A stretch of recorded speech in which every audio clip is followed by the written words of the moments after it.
If you're seeing Steam error 31, don't worry. This usually points to a network problem, a connection issue with Steam servers, or a background service glitch that stops Steam from loading content properly.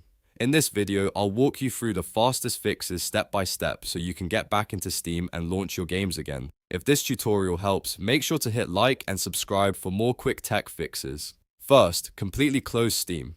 Don't just minimize it. Open Task Manager and make sure every Steam process is fully ended. This matters because Steam can stay partially active in the background, and that can keep the error going.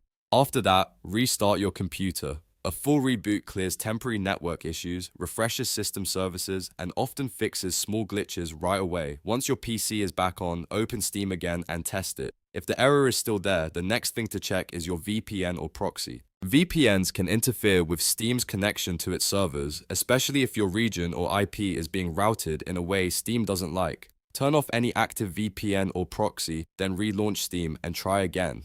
If you're opening a specific game and seeing the error, the next step is to verify your game files. Go to your Steam library, right-click the game, choose Properties, then go to the installed files and click Verify Integrity of Game Files. Steam will scan the installation and replace any damaged or missing files. This is one of the best fixes when a game won't load properly or keeps throwing an access error. Next, check your Firewall and Antivirus. Sometimes security software blocks Steam or one of its services from connecting correctly. For testing, temporarily disable your Firewall or Antivirus and then open Steam again. If the error disappears, you'll know the security software is the cause, and you can add Steam as an allowed app instead of leaving protection off permanently. Another useful step is clearing Steam cache, since corrupted cache data can cause loading and connectivity problems. If Steam is still acting up, the most likely fix for error 31 is repairing the Steam service itself. This error often means SteamService.exe is stalled or doesn't have the correct permission to communicate properly with Windows.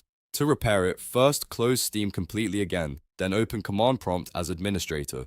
In the command window, type the following exactly: $C, :program files, space open, parenthesis x86, close parenthesis, /steam /bin /steamservice.exe, space /repair. Press enter and wait for the repair process to finish. Once it's done, restart your PC one more time. After that, launch Steam and then check if the problem is gone. In many cases, this repair step fixes error 31 when nothing else works. So to recap, Steam error 31 is usually caused by a network issue, a blocked connection, or a broken Steam service. Start with a full restart, disable VPN or proxy software, verify your game files, check Firewall and Antivirus settings, and then repair the Steam service if needed. If this video helped you fix the issue, please like the video, subscribe to the channel, and leave a comment letting me know which step worked for you. Thanks for watching, and I'll see you in the next one.